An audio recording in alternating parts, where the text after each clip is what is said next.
What's up, man, players? Man Talk 24/7 here with a subscriber game. I'm the Falcons, and my opponent is the Bengals. This game, well, as you see that pick right there, I snatched it away. This game was a very defensive oriented game. Um, it was a lot of picks, a lot of stops, and this guy played me the best out of all my subs by far. He took away the deep plays for most of the part and forced me to go short, but I'm stubborn and impatient, and I was just throwing picks. Instead of just taking these short passes and working my way downfield, I was forcing it into double coverage and throwing picks. But I started out the game real well, and he had a bad start. But once he started to perform, he really started to give me a lot of problems. As you see that drop pick right there, and the Falcons, I can't say I really like them after this game. Matt Ryan just doesn't have the strength to make the throws downfield, in my opinion. For this scheme, I don't feel Matt Ryan has the arm strength to effectively run this scheme, because some throws like Russell Wilson would have been able to fit in, but Matt Ryan, his passes kind of float, and I wasn't able to fit it in the spots where I wanted to fit it.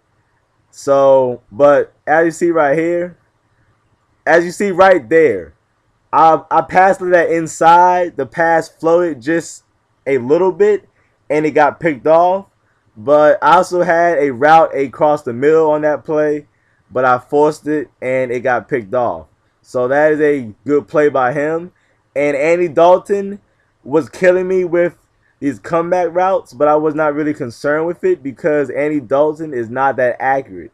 So I wasn't really concerned with the comeback routes or Andy Dalton burning me because I know he's not very accurate in this game.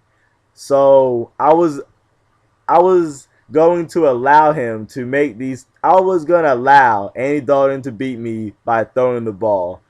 And he was not able to do that because Andy Dalton, I believe, is one of the worst quarterbacks in this game. It's not a shot. I really enjoy the Bengals, but their offense is just too bad to make up for their great defense. And speaking of great defense, Terrence Newman, that dude was a star this game, and you will see later on. Right there, that was a big play. I ran commit.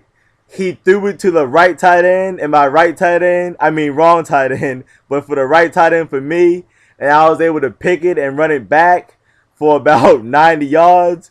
The cloud is so slow. He got hawked by Jarvis Green Ellis, but that's not. I mean, I still scored, but still, that should have been a pick six.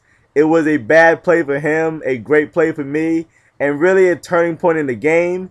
Because if I didn't get that, the score is 7-7. Instead, it is 14-zip. And right here, he just got impatient. That was a bad throw, forced throw. I was right there, easy pick. And this is where I believe I tried to go for the kill. This is where I tried to go for the kill.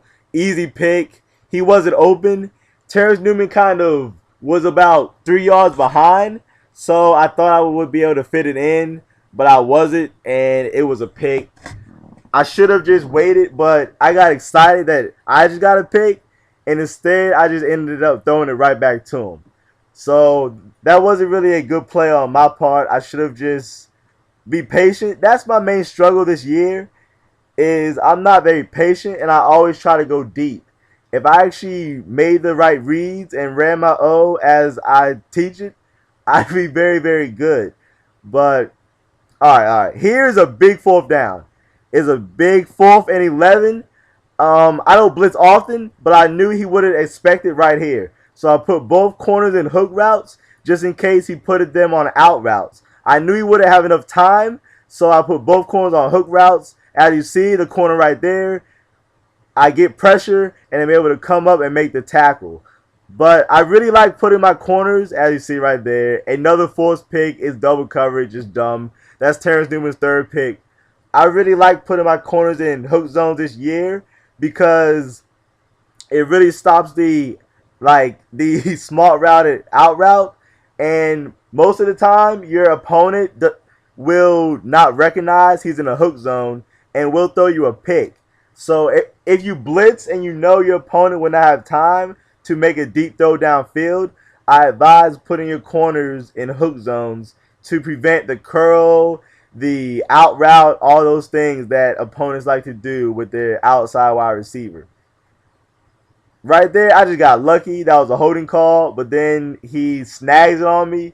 That should have been picked, but I can't get mad because he should have scored. So I'm not even going to get upset because he had a touchdown that he earned already. So there it is, 14-7.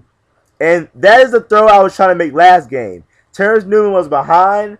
I switched Julio Jones with Roddy White because I needed that speed on that play. I could tell the seams were wide open, but I couldn't get it into the seams. But as you saw right there, I was able to abuse the seams with Julio Jones and able to get downfield very, very quick. Now it is 21-7, halftime, my ball. And again, I'm trying to go for the kill. But this time, I am more select about my approach. As you see, I am dumping the ball off. I'm not just trying to go deep, and I'm taking my time downfield. As you see, I take the sack instead of forcing the pick. That is very important this year, to take sacks instead of taking picks, in my opinion. Because with ball hawk being so crazy this year, you really don't want to force a lot of unnecessary passes. So here I am. I'm being more conservative. I'm running draws. I'm passing it to my in routes that are open. And I'm actually taking the short routes downfield. I'm scrambling. I'm taking my time. I have a 2-score lead, so it is no need to be forcing throws downfield that I do not need to make with a lead. As you see, I'm just taking my time. I'm just working my way downfield. I took almost 3 minutes off the clock, which in a non-accelerated clock game is a lot, especially when you pass the majority of the time. And right there, that's a big money play I like. It is so basic, but I don't see anybody run it. It's stick out of Snug's flip. It is a basic play. Nobody runs it. I'm not sure why. And my opponent right here keeps running the flanker screen out of, I believe, shotgun ace. So you really have to use that play, because if you don't, your opponent can really get a lot of yards running that play. And he put Benjamin Green Ellis right there. I'm not sure why. If I was him, I would have put Scott there. As you see, Brent Grimes, he makes a huge defensive play. Huge. And I'm up 28-7. And I'm just making my opponent work. I'm not really concerned with the short throws. Here it is. Another big 4th and inches. 4th down. Well, last time was a 4th and long. But here it is 4th and inches. I'm going to run a cover 2 because I assume he's going to throw it deep. I mean short. And then he throws it deep and burns it for about 40 yards. That was actually my zone. But I didn't expect him to run a streak on 4th and inches. So that was an unconventional play call by him. And horrible user by me. Just bad user, bad user. As you see right here, I am taking my time. I'm not forcing anything. I have a lead, so I shouldn't force anything. Right there, that was just another dumb pick by me. Just dumb. I don't know how he dropped it, but I'm glad he dropped it. And then I do a punt, and they call kick catch interference. I didn't expect that ball to hang that long in the air. I don't know how. But as you see, I'm up by 2 scores, and I'm just making my opponent work. I'm going to make Andy Dalton beat me. For some reason, he keeps shutting off sacks. I'm not sure why. Like, I don't know how he keeps shutting off sacks. I don't think Andy Dalton does that in real life. I'm not really concerned about him running, because now it's 4th and 2, and he has to make a throw. Right there, that was a great read by him. I had hook zones everywhere, but I did not have any flat zones on the field. As you see, I keep having hook zones. And I'm not really concerned as long as my opponent is working and taking time off the clock, then I'm not really concerned with what he's doing. And now he is in the red zone where a lot of people struggle to score. because the red zone is so tough to score in this year. As you see right there, my lineman dropped a pick, and he runs a draw play on third down. Only gains about 4 yards. Is 4th and 6, and this is just a crazy play right here. This is just crazy. He falls on the ground, gets up, and then just starts booking it and picks up the first. I didn't even expect that. I didn't know what was going on. But right here, this is where I seal the game. I do a great user pick in the red zone again, and that basically seals the game right there.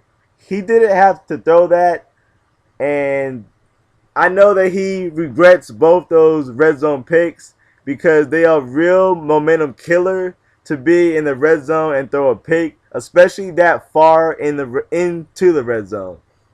So I know he regrets that. And Julio Jones, 6'3" frame, lays backwards, gets the first, and that is the ball game basically. So hit me up if you want to play. I'm on Xbox and P3. I will record the game and upload it. If I win or lose, it doesn't matter. Thanks for watching, and subscribe for daily tips.